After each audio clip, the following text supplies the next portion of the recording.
Después de haber conversado un poquito sobre nuestra columna de Vinogradsky,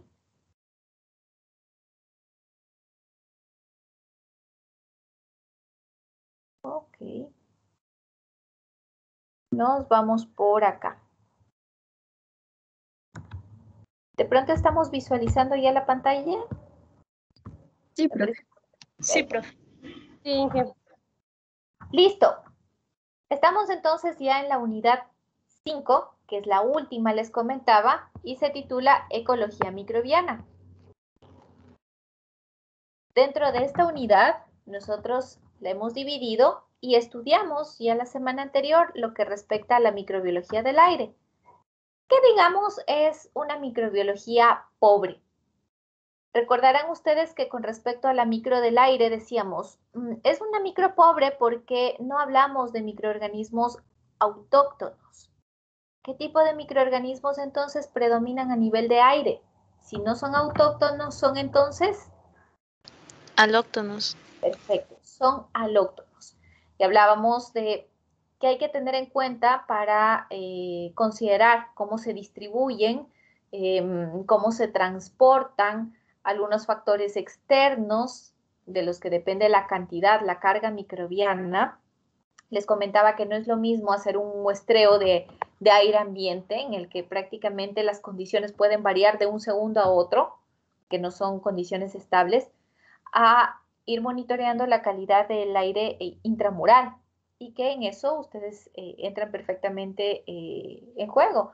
Su papel es muy importante, sobre todo en cuanto a industrias que tengan que ver con salud y con alimentos. La microbiología del aire es crucial en ese tipo de industrias.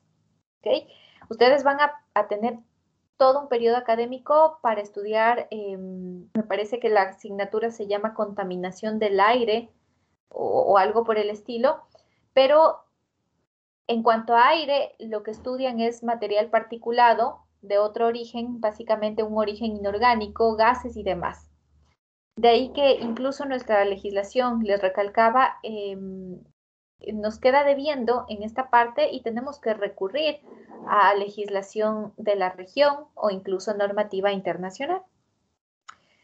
Vimos los métodos de muestreo, el más económico, el que podemos desarrollarlo sin mayores requerimientos, como también vimos un muestreo que se hace pues considerando el volumen del muestreador.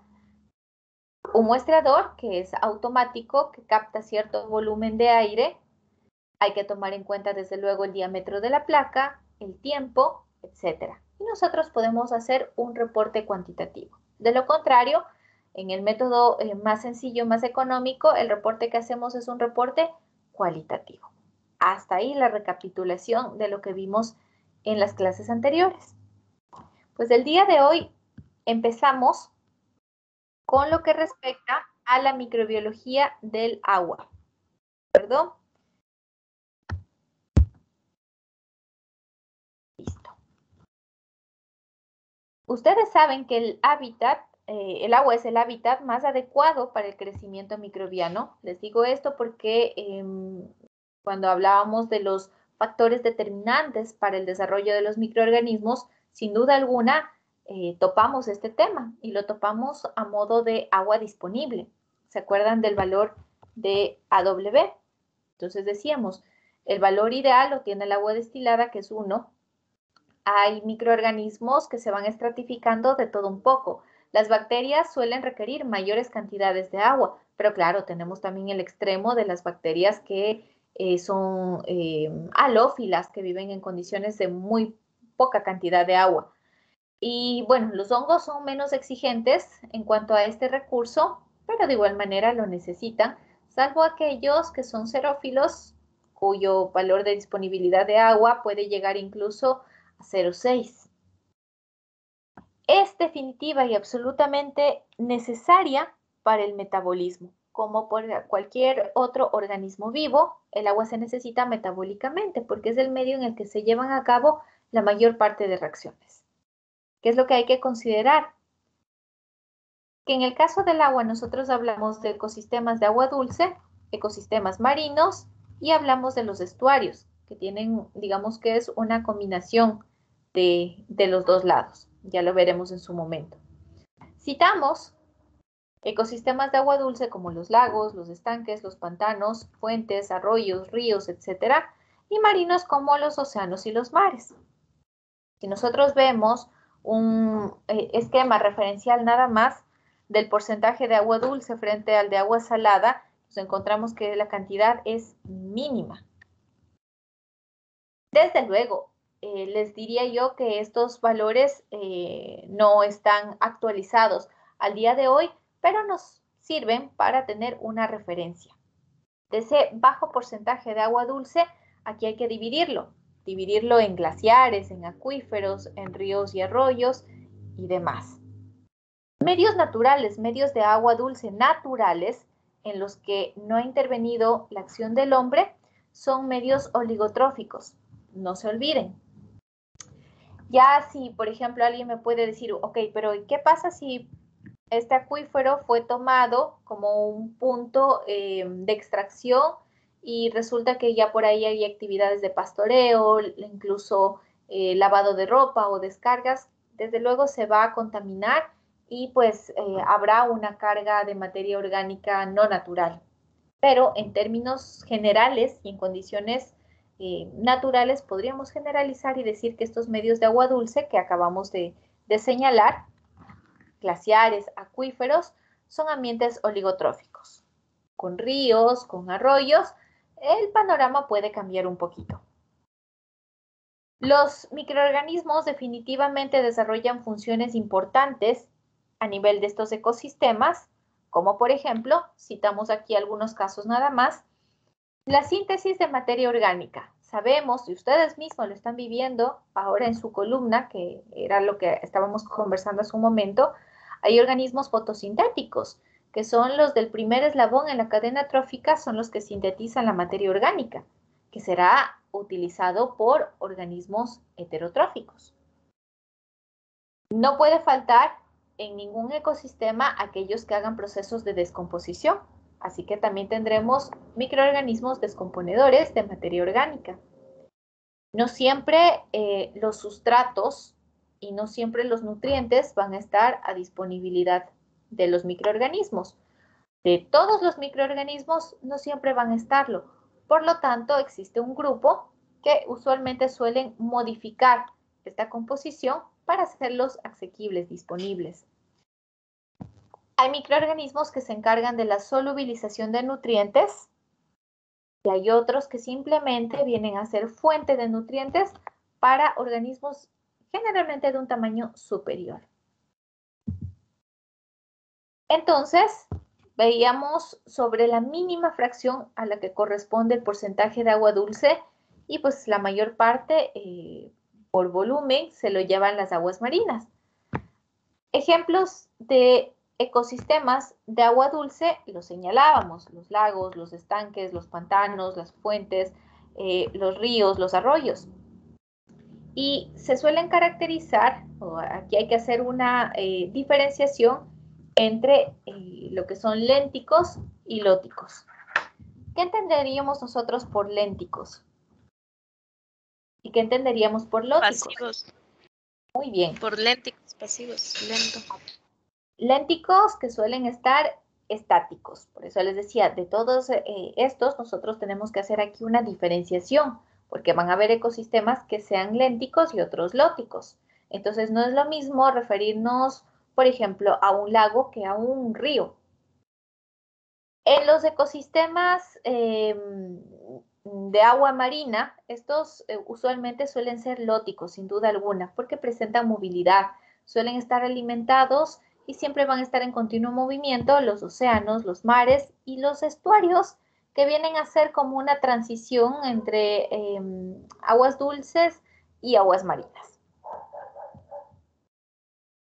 Ahora, tenemos que analizar como punto de partida el desarrollo de los microorganismos a nivel de agua.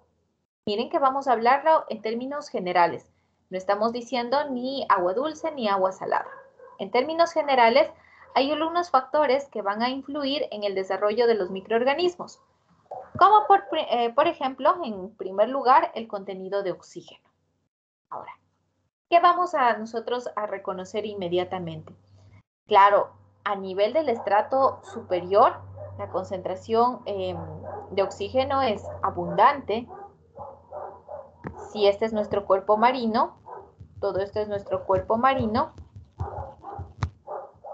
Recordemos que en la primera fase va a estar en contacto directo con la atmósfera. Entonces ahí la cantidad oxigénica es buena. Pero llama la atención la premisa de decir, la concentración de oxígeno aumenta con la profundidad. Que hay un dato, de hecho, para los cuerpos acuáticos más grandes, que nos dice aproximadamente entre los 600 y los 1000 metros de profundidad se vuelve el oxígeno más soluble. ¿Cómo yo puedo entender eso? Si más bien mi idea es que hacia la superficie es donde yo encuentre o pueda tener disponible la mayor carga oxigénica. El decirme que aumenta con la profundidad me llamaría mucho la atención, pero esto tiene una lógica.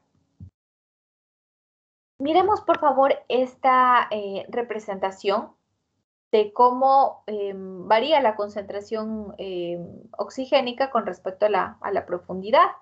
Vamos teniendo un cierto nivel de profundidad y podemos ir viendo la concentración del oxígeno. Entonces, nosotros empezamos por aquí, tenemos la concentración del oxígeno, que es bastante considerable. Conforme avanzamos en los primeros estratos de profundidad, esta va a disminuir. Por eso vemos esta parte de la curva hacia la izquierda. Vemos una menor concentración, pero conforme vamos avanzando, nosotros vamos viendo que nuevamente aumenta esa concentración de oxígeno. ¿A qué creerían ustedes que se debe esto? Porque aquí es claramente evidente el hecho de decir que conforme aumentamos la profundidad, vamos a tener mayor concentración oxigénica.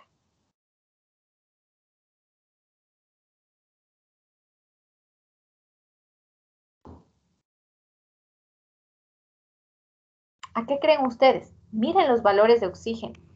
Tomamos Tal tal vez cual. se deba por la presión. ¿Por la? Presión. La presión. ¿Qué otra idea tenemos? Presión, un punto. ¿Qué más?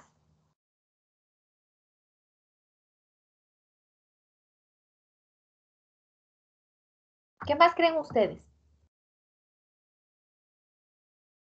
Miren los valores de oxígeno, les decía. Si ustedes se fijan y vamos interpretando este gráfico, en el punto inicial, el valor de oxígeno está un poquito menos de 2.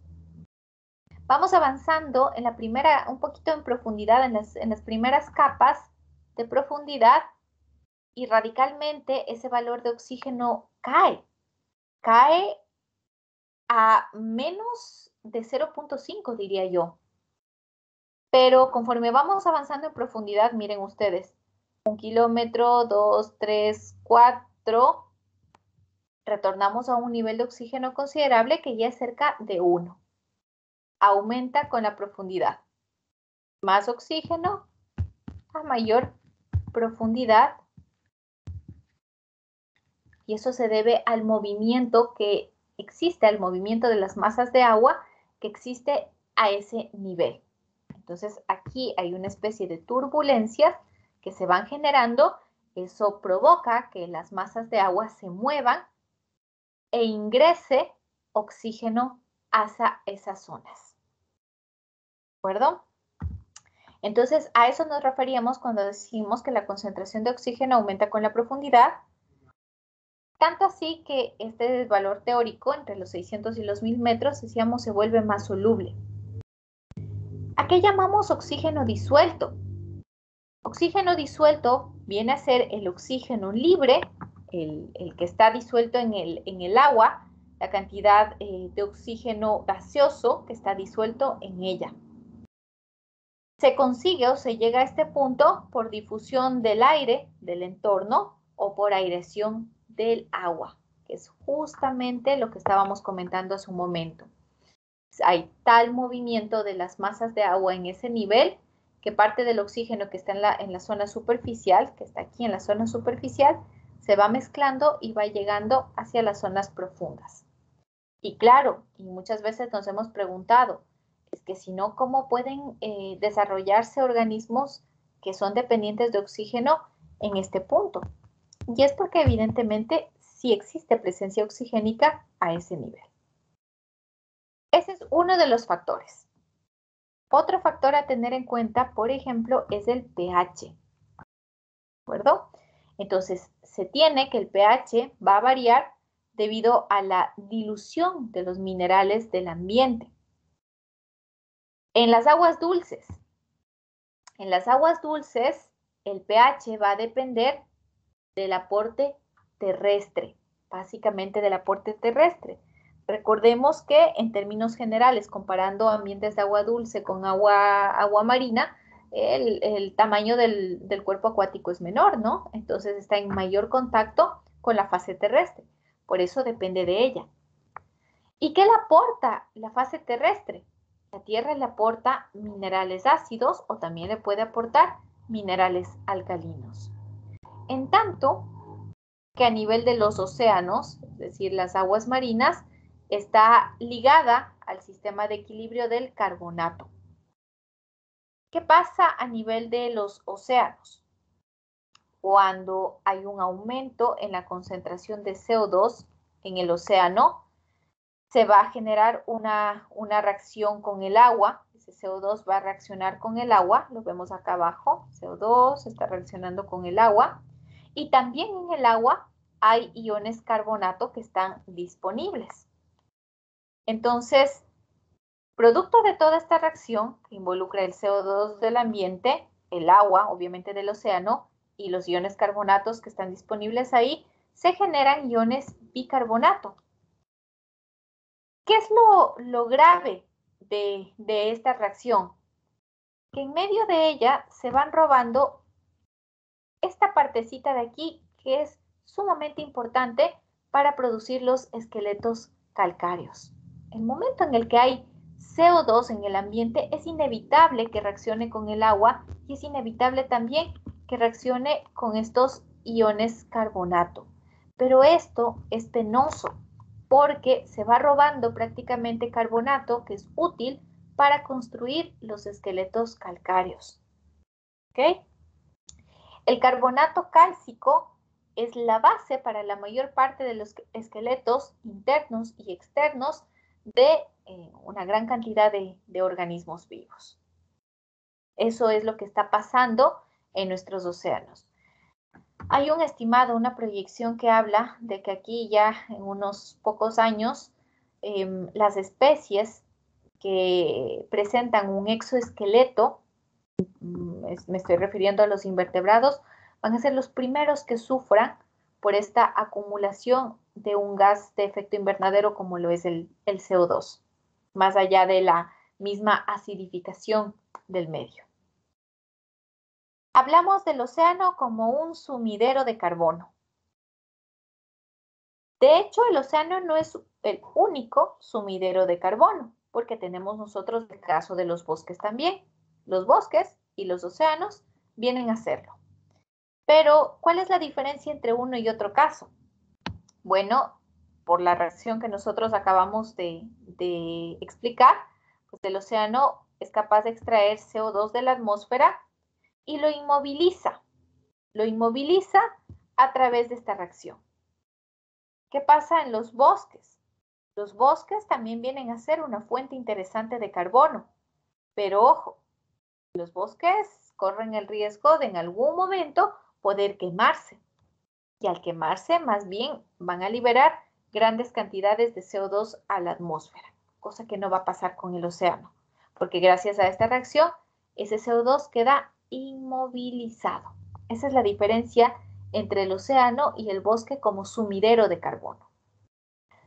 Otro ambiente que ustedes conozcan que es una buena reserva de carbono, que no necesariamente sea acuático. Sé que ahorita estamos en la microbiología del agua, pero otro ecosistema que ustedes hayan escuchado que es una fuente de carbono. Pueden ser los humedales de los páramos. Muy bien, exactamente, los humedales, porque como es una zona tan fría, la materia orgánica que está ahí no es fácilmente descompuesta por los microorganismos. Acuérdense lo que están haciendo ustedes con sus columnas de Vinogradsky, les están dando temperatura para que aceleren el metabolismo. En cambio, en las zonas en las que están los humedales y principalmente los humedales de zonas frías, el metabolismo es lento y por lo tanto los microorganismos no descomponen esa materia orgánica y se mantiene ahí como reserva almacenada. Otro factor, hemos hablado de los niveles de oxígeno, de cómo varían los niveles de oxígeno a nivel de cuerpos acuáticos grandes como los océanos. Acabamos de hablar del pH, de qué es lo que influye para tener un pH determinado en cuerpos de agua dulce, cuerpos marinos. Y vamos ahora con un tercer factor que es la luz. Y entonces, de acuerdo al rango de penetración de luz, existen 3 regiones. La zona eufótica, la zona disfótica y la zona afótica. Ojo, no se preocupen si es que de pronto ustedes observan una clasificación que les hable de 2 regiones, porque también hay autores que mencionan únicamente los extremos, eufótica o afótica. ¿Okay? Y estos valores que ustedes ven medidos en metros son simplemente referenciales. No es que yo en un examen pretenda tomarles de dónde a dónde, en cuanto a metraje, de dónde a dónde va la zona eufótica y de dónde a dónde va la zona fótica. No hay tal. La primera capa, si este es el cuerpo acuático, la primera capa a la que desde luego van a penetrar abundantemente los rayos, esa es la zona eufótica. ¿Qué tipo de rayos? Penetran radiaciones rojas, los rayos ultravioletas. Entonces, en cuanto a microorganismos, si aquí existe abundancia de luz, desde luego los que van a predominar son los organismos fotosintéticos. Aquí van a estar los del primer eslabón de la cadena, los fotosintéticos. Luego, hacia estas zonas llegarán rayos, todavía llegará radiación, pero ya será en menor proporción. Siempre pasa eso. Siempre hay una radiación residual. Y vuelvo a lo mismo.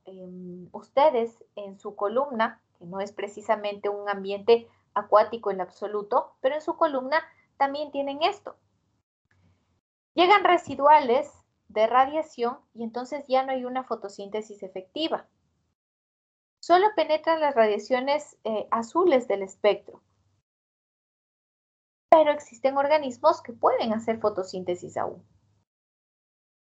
Ustedes en sus columnas, que ya prácticamente para esta zona vendría a ser el estrato suelo, tienen el mismo caso. Ya no hay una penetración de luz perfecta, pero siguen haciendo un proceso de fotosíntesis.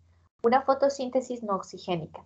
Ahí están sus microorganismos, los verdes y los púrpuras del azufre. Y desde luego, hablamos de una zona afótica en donde ni pensar en el desarrollo de un proceso fotosintético. Negado que aquí haya una fotosíntesis, por lo tanto crecen los organismos quimiolitótrofos. ¿De acuerdo? Ahora bien,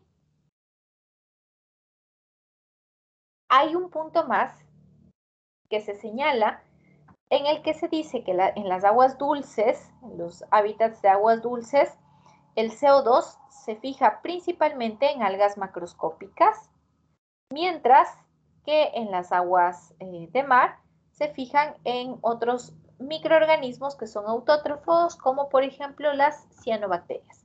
Entonces, con principal énfasis, ese CO2 es captado en aguas dulces por algas, mientras que en aguas marinas es captado por cianobacterias. Lo vemos aquí. Vemos los 3 estratos a lo que nosotros aquí en una clasificación le llamábamos disfótica. Bueno, para otro autor es la zona oligofótica. Zona eufótica, zona disfótica u oligofótica y la zona afótica. Y nosotros aquí en amarillo vemos en el esquema el grado de penetración de la luz, abundante sin duda alguna en la zona eufótica y escasa en la zona oligofótica, hasta el punto que ya en los estratos inferiores nosotros no encontramos nada, absolutamente nada de radiación. Cuarto factor que influye en el desarrollo de microorganismos en ambientes acuáticos, pues la temperatura. ¿De dónde viene la temperatura? Básicamente proviene de la radiación que calienta el agua. Este factor, la temperatura, se correlaciona con los niveles oxigénicos porque mientras las aguas estén más frías, se nota una mejor distribución de oxígeno y también de los nutrientes minerales. En la zona eufótica, que es la que nosotros veíamos hace un momento, la zona eufótica, la de la parte superior, desde luego la temperatura del agua es buena, es caliente, existe una sobresaturación de oxígeno por no solamente estar en contacto directo con la atmósfera, sino también por la actividad de los organismos fotosintéticos. Lo habíamos comentado hace un momento. Con respecto a la profundidad, vamos bajando en profundidad y en las primeras capas disminuye también la cantidad de oxígeno y la temperatura definitivamente baja bruscamente. No es mucho el recorrido que se hace, no es mucho, y la cantidad de oxígeno disminuye considerablemente, así como también la temperatura. En las zonas más profundas, es decir, en las de la parte afótica, ¿okay? Hacia la parte de la zona afótica, ya prácticamente la temperatura vuelve a ser constante y nosotros en rango térmico tenemos ya un grupito de microorganismos a los que llamamos psicrófilos, o también podemos encontrar a los psicrófilos tolerantes. Los psicrófilos a secas vienen a ser como más exigentes. Psicrófilos tolerantes vienen a tener un mayor punto de adaptación. Miremos por aquí, por favor. Tenemos este esquema y la línea en rojo viene a ser justamente la que nos muestra los rangos térmicos. Entonces, si ustedes se fijan, venimos por aquí y ya aproximadamente a los 200 metros de distancia, estamos a los 200 metros aproximadamente, nosotros ya tenemos un bajón de temperatura. Baja la temperatura y de ahí aproximadamente a los 1000 metros hay un descenso brusco brutal. Pero la temperatura de ahí en adelante se mantiene casi que constante. Entonces, esto es claramente evidente en cuerpos acuáticos que sean grandes, principalmente los cuerpos acuáticos marinos. Y quisiera, por favor, también que noten una palabra que está recalcada aquí con fondo claro, que es la termoclina. Y ya vamos a ver que no es una zona, sino más bien viene a ser una línea imaginaria. ¿Por qué consideramos esta termoclina? Porque desde los 200 metros hasta la parte de la termoclina, el descenso de la temperatura, si seguimos la línea en rojo, desde los 200 metros hasta la termoclina, la temperatura va bajando progresivamente. Pero desde la termoclina en adelante, hay el bajón brusco de temperatura. ¿Ok? Entonces, ¿qué microorganismos pueden predominar cuando estamos hablando de temperaturas que prácticamente se vuelven constantes de 3 grados centígrados más o menos? pues obviamente ya los microorganismos que sean psicrófilos. Psicrófilos, psicrotolerantes. Y hablar de esta temperatura, imagínense por aquí ya los 3 grados centígrados, pasados los 1000 metros de profundidad y a 3 grados centígrados, se vuelve aproximadamente constante. Entonces, ¿qué tipo de microorganismos predominarán aquí? Pues psicrófilos, psicrófilos tolerantes. Y no solamente esos microorganismos estarían sometidos al efecto de la temperatura, porque entra en juego también otro factor físico. ¿Cuál es ese? La presión. Perfecto. Entonces ya tengo doblemente extremófilos. Psicrófilos, pero también barófilos, porque miren ya la presión, y esta es una presión hidrostática, la gran presión hidrostática que estarían soportando. Tremenda columna de agua. Por acá. En cuanto a oxígeno, hemos hablado de la relación entre la temperatura con la cantidad de luz y ahora relacionamos con oxígeno. Entonces, decíamos, mientras más frías, mejor se distribuye el oxígeno. Claro que sí, porque cuando decimos que el agua está bastante fría, es pasada la termoclina.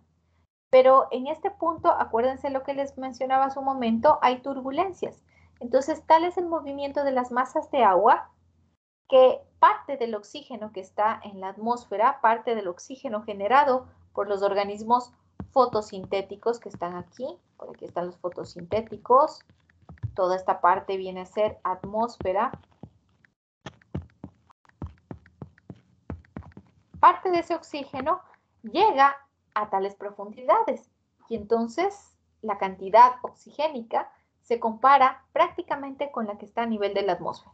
Aquí casi se puede equiparar la cantidad de oxígeno. ¿No? Ahí es cuando nosotros hablamos de estar cerca aproximadamente de un equilibrio con la atmósfera. Entonces, es evidente, comparando el gráfico, que por debajo de la termoclina, la concentración de oxígeno se incrementa debido al suministro del oxígeno disuelto por la circulación profunda de las aguas y también al incremento de la solubilidad del oxígeno a baja temperatura y elevada presión, que es lo que tenemos aquí.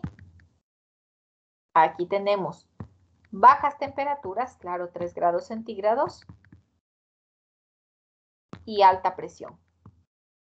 ¿Presión de qué tipo? Presión hidrostática.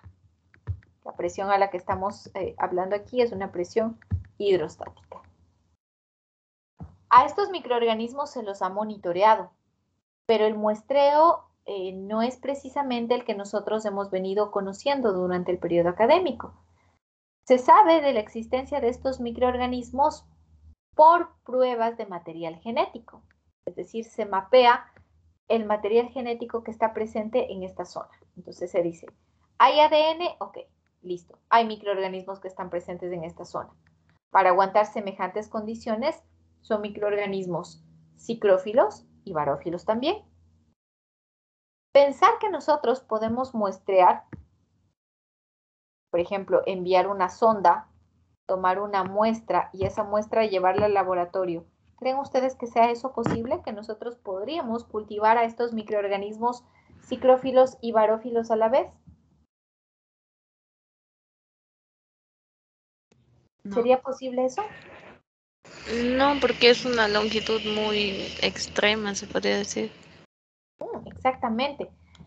Difícilmente nosotros a nivel de laboratorio, o sea, ya sacando esa muestra y llevándolos al laboratorio, difícilmente vamos a tener organismos que sobrevivan. Primerito, lo primero que les pasaría es una despresurización. Se van a despresurizar y morirían. Entonces, aislarlos a nivel de laboratorio de esta manera no es factible. Pero se preguntarán, y entonces, si es que no ha sido posible aislarlos de esa manera, ¿cómo se sabe que están presentes? ¿Cómo se sabe que existen? Pues las pruebas que se aplican en este caso son completamente distintas. Se acude a pruebas moleculares y les decía, lo que se mapea, lo que se va monitoreando es la presencia de ADN. Así es como Se sabe que hay microorganismos presentes en esta zona.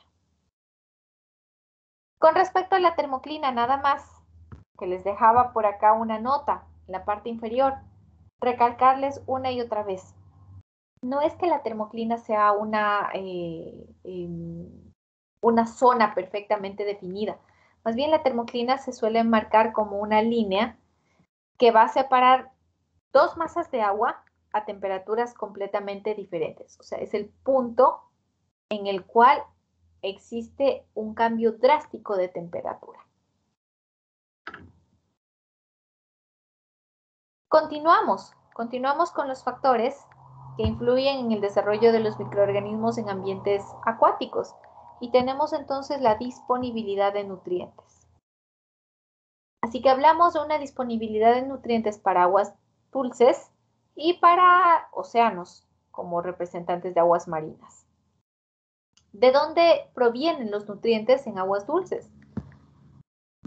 Provienen de organismos fotosintéticos porque hay una alta tasa de producción primaria, es decir, la fotosíntesis es abundante a nivel de estos cuerpos acuáticos, entonces vienen a ser una buena fuente de nutrientes y también recuerden que están en mayor contacto con el estrato terrestre, así que pueden ser alimentados también a partir de este estrato por escorrentías.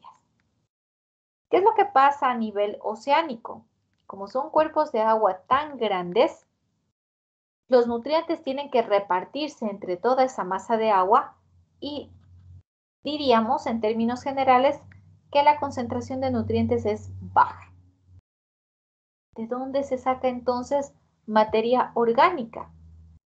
Desde luego, habrá organismos fotosintéticos que sigan haciendo su proceso, sigan desarrollando su metabolismo y sigan fabricando materia orgánica, pero esa no es la principal fuente de materia orgánica. La principal fuente de materia orgánica más bien es el fitoplancton, o sea, no el resultado de la fotosíntesis, sino más bien el conjunto de organismos que hacen la fotosíntesis. Esa viene a ser la principal fuente de materia orgánica. Les decía, es que imagínense, el volumen, el tamaño del cuerpo de agua es sumamente grande, es un gran cuerpo de agua. Así que si vamos sumando todos los organismos fotosintéticos que encontramos ahí presentes, diríamos que prácticamente son los responsables de realizar la mitad de la fotosíntesis mundial.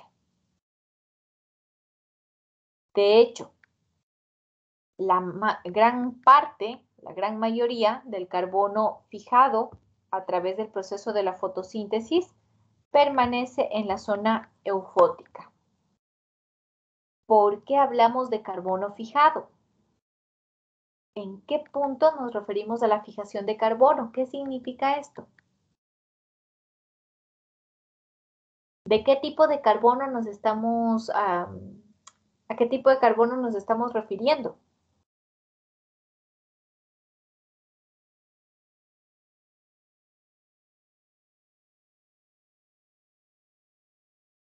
Hace un momento hablamos de por qué el océano viene a ser considerado un sumidero de carbono.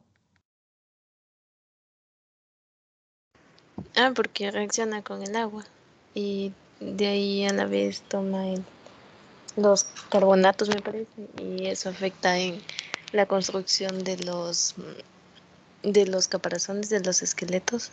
Perfecto. ¿Y qué compuesto era el que reaccionaba con el agua?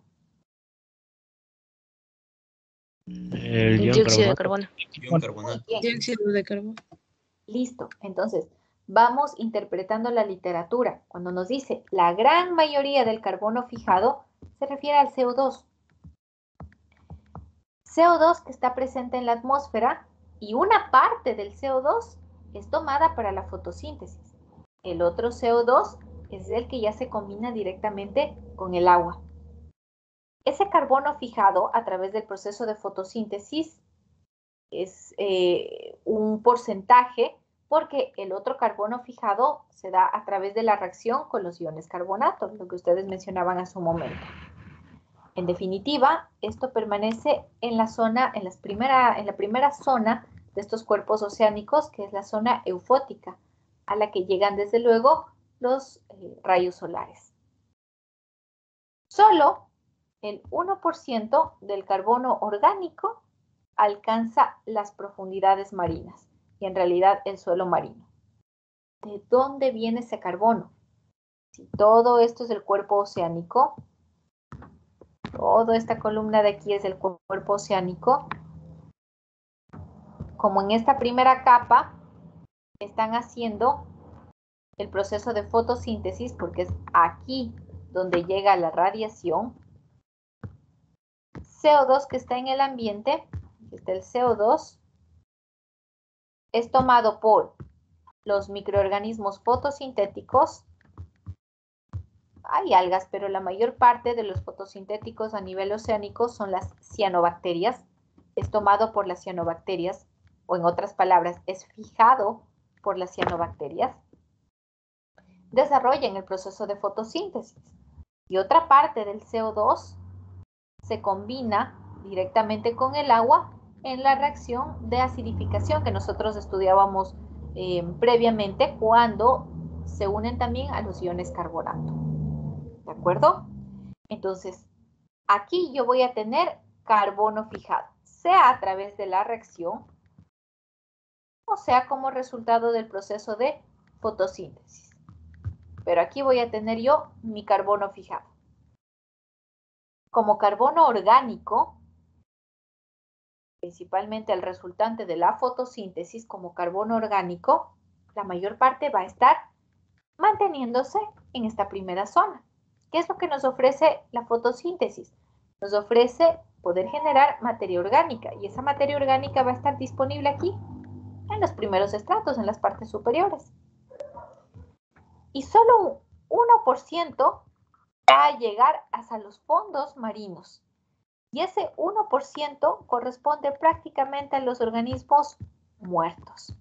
Tendrán que caer esos organismos muertos, y si es que no son utilizados o no han servido de alimento por parte de otros microorganismos, llegarán entonces a los fondos oceánicos.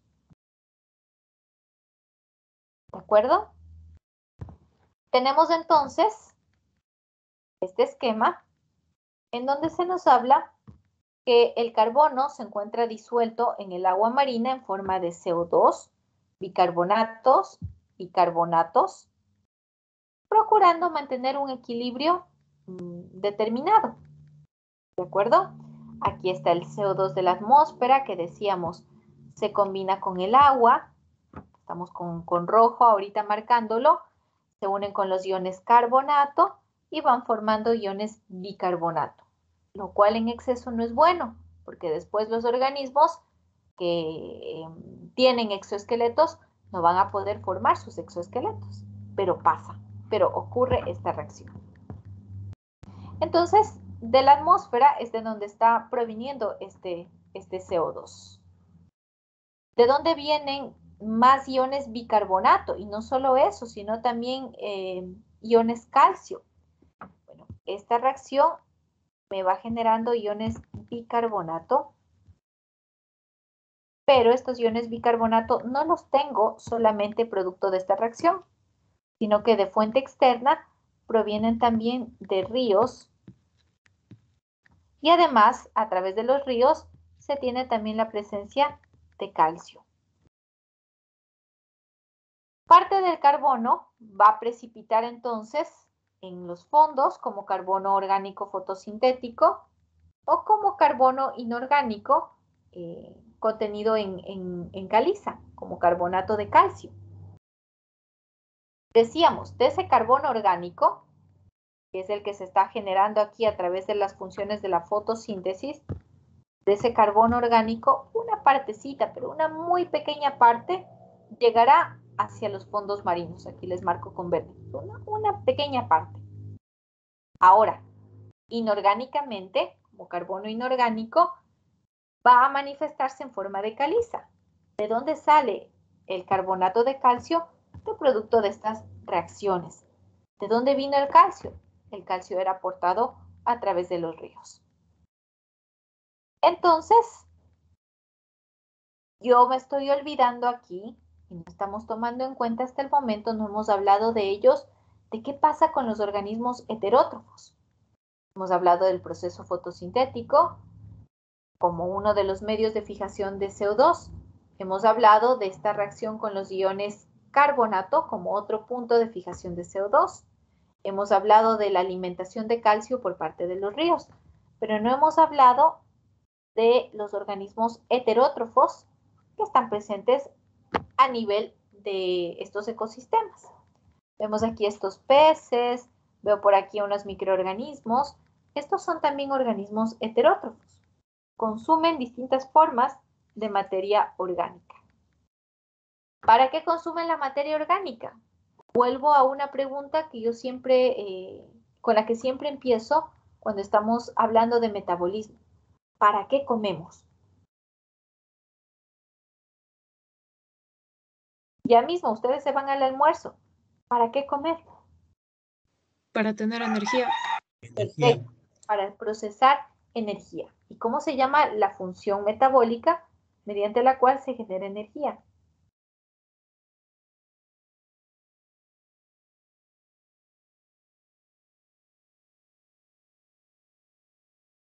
Así como la fotosíntesis le sirve a los autótrofos para producir materia orgánica, ¿cómo le llamamos nosotros a la reacción que nos permite utilizar la materia orgánica con fines energéticos?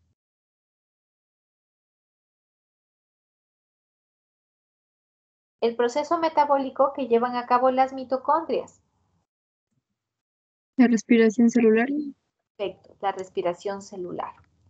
Entonces, estos heterótrofos que nosotros estamos viendo aquí, les decía, estos microorganismos heterótrofos, por acá veo unos peces, todos estos están esperando ya una fuente de materia orgánica lista. En este caso, hace un momento les comentaba, no siempre basta con la materia orgánica generada durante la fotosíntesis, sino que hay ocasiones en las que los mismos organismos fotosintéticos son consumidos, sirven como materia orgánica. Entonces, el fitoplancton, algas y cianobacterias, son consumidos como fuente de materia orgánica. Entonces, bien, metabólicamente sabemos que mientras se va desarrollando el proceso de la fotosíntesis, se va emanando oxígeno. Lo que se captura es CO2, pero lo que se emana es oxígeno, que es un producto residual. Ese oxígeno, a su vez, servirá para alimentar a la atmósfera, sirve para los procesos de respiración celular, porque los heterótrofos como nosotros oxidamos esa materia orgánica mientras haya oxígeno. Pero no es lo mismo que si ahorita estamos en clase conectados 31 estudiantes. No es lo mismo que hagan un proceso de respiración celular 10 estudiantes a que lo hagan 31. ¿Qué va a pasar en ese momento? Tomen en cuenta que la respiración celular me dice que tomo oxígeno y que lo que devuelvo al ambiente es, ¿qué es? CO2. CO2. CO2. Mientras más organismos heterótrofos tenga yo en el cuerpo acuático, más procesos de respiración se van a dar. Por lo tanto, más consumo de oxígeno y más emanación de CO2. Va a llegar un punto en el que se genera un desequilibrio, porque los organismos heterótrofos en cantidad que pueden estar en un cuerpo acuático, más bien se pueden volver un problema al desprender demasiado CO2 a la atmósfera.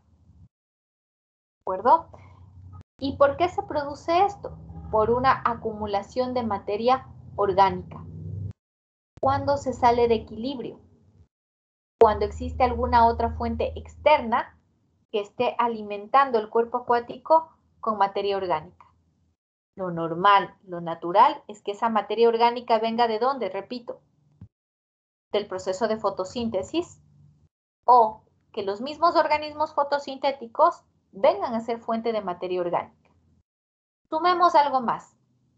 ¿Qué pasa si a este cuerpo acuático se le alimenta con escorrentía? Digamos que hay actividad antrópica cerca, que existe, que a este cuerpo acuático se le va alimentando con agroquímicos, acá llegarán detergentes provenientes de productos de lavado. Imagínense ustedes si es un cuerpo receptor de aguas residuales y demás. Entonces yo ya tengo otra fuente más de materia orgánica. Más materia orgánica, en otras palabras, más materia orgánica, más heterótrofos. Más heterótrofos, más respiración celular.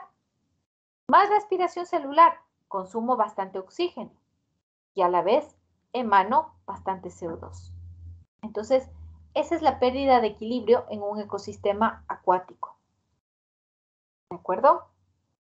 Así que yo veo algunas formas, recapitulando, algunas formas de fijar el CO2. Fijar el CO2 a través de un proceso de fotosíntesis es lo adecuado. Hay una fijación de CO2 a través de su reacción con los carbonatos que están presentes en el cuerpo acuático. ¿Se puede llegar a dar la formación de caliza? Claro que sí. ¿Y de dónde viene la cal? Cal alimentada a través de ríos. ¿Qué va a pasar si es que los ríos que están alimentando este cuerpo acuático vienen cargados de materia orgánica? Va a llegar un punto en el que yo tenga un exceso de materia orgánica.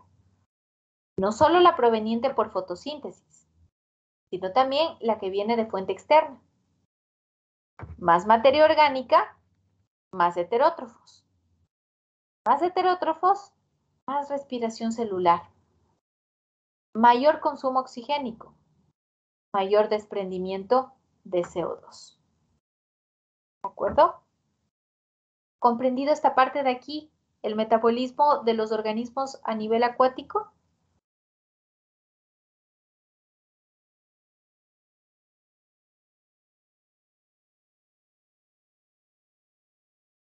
Lo último que les acabo de comentar, justamente ustedes lo escucharán algún día, será el proceso de desgasificación de los océanos.